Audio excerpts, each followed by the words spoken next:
Hello বন্ধুরা, welcome back to my channel. আজকের রেসিপির নাম মহব্বতের শরবত। এখন এই রেসিপির নাম মহব্বতের শরবত কেন সেটা আমায় জিজ্ঞেস করবেন না, কারণ আমি এটার সম্পর্কে কিছুই জানি না। এটা আমার রেসিপিও না, এটা আমার ভাইয়া আমাদের জন্য তৈরি করেছিল। আমি সেই রেসিপিটি আপনাদের সাথে শেয়ার করছি। এই শরবতটি তৈরি করার জন্য প্রথমেই কিছু খেজুর এবং বাদাম পানিতে ভিজিয়ে রেখেছিলাম অনেকক্ষণ। এগুলোকে ভালোভাবে ভিজিয়ে রাখতে হবে যাতে পানিটা ঘন হয়ে যায়। এই পানিটা ব্যবহার করা হবে এবং এই খেজুর এবং বাদামগুলোও শরবতে ব্যবহার করা হবে। তার পাশাপাশি 1 কাপ পানির সাথে চিনি মিশিয়ে রেখেছিলাম। আপনারা এখানে যত বেশি চান তত বেশি উপকরণ ব্যবহার করতে পারেন। এখানে উপকরণের কোনো লিমিটেশন নেই। কলা, এখানে তরমুজও ব্যবহার করা হয়েছে। আমার ভাইয়া কলাগুলোকে স্লাইস করে কেটে নিচ্ছেন। এখানে কলাগুলোকেও আপনারা কেটে নেবেন এবং প্রতিটা ফল, প্রতিটা উপকরণকেই কেটে নিতে হবে। এবার যে পাত্রে আমরা শরবত তৈরি করব সেখানে বরফ নিয়ে নিচ্ছি, আইস নিয়ে নিচ্ছি। অবশ্যই আইস কিউব ইউজ করতে হবে। আইস কিউব না ইউজ করলে এটা খেতে ভালো লাগবে না। তারপর এখানে আমরা ব্যবহার করছি তরল দুধ মিশিয়ে নিচ্ছি বরফের সাথে।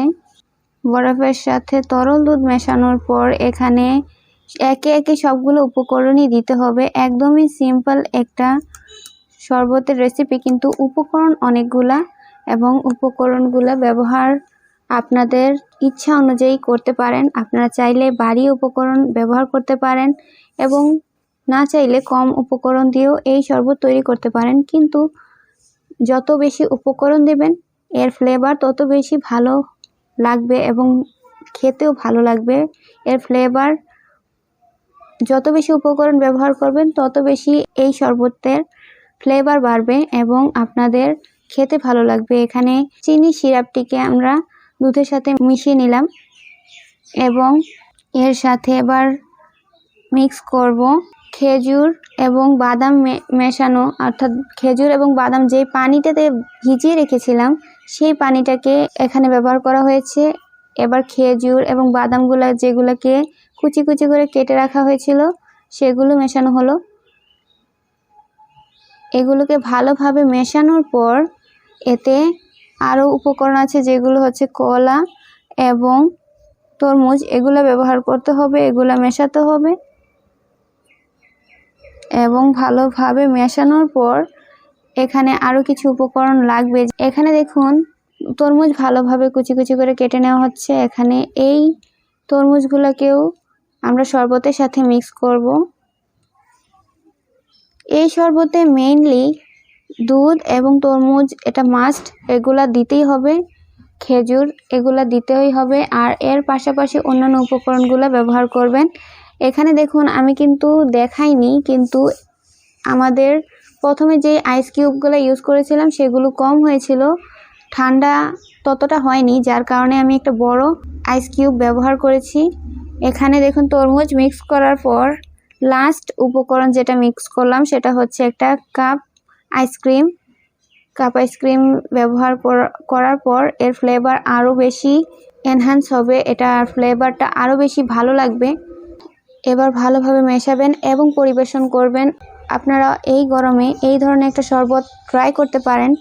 অনেক পুষ্টিকর এবং ফ্লেভারফুল একটি শরবত, এবং এই শরবতের নাম মহব্বতের শরবত রাখা হয়েছে কেন সে সম্পর্কে আমার কোনো ধারণা নেই। আপনারা যদি জানেন তাহলে অবশ্যই কমেন্টের মাধ্যমে জানান যে এই শরবতের নাম মহব্বতের শরবত কেন। আগেও বলেছি, এখনও বলছি, এই রেসিপিটি একদমই আমার না, এটি আমার ভাইয়ের রেসিপি এবং আমার ভাইয়াই তৈরি করেছে এই শরবত, এবং আমি জাস্ট এটাকে শেয়ার করলাম। ভিডিওটি রেকর্ড করেছি যেহেতু ভাইয়া তৈরি করছিল এই শরবত আমাদের জন্য, তাই আমি এটাকে রেকর্ড করেছি এবং আপনাদের সাথে শেয়ার করেছি। এবং আপনাদের অনেস্টলি বলবো, আমি আপনাদের রেকমেন্ড করব অবশ্যই ট্রাই করবেন। বেশ ভালো এবং ফ্লেভারফুল একটি শরবত এবং পুষ্টিগুণ সম্পন্ন। এই গরমে অবশ্যই আপনারা এই ধরনের একটি শরবত আপনাদের মেনুতে রাখতে পারেন।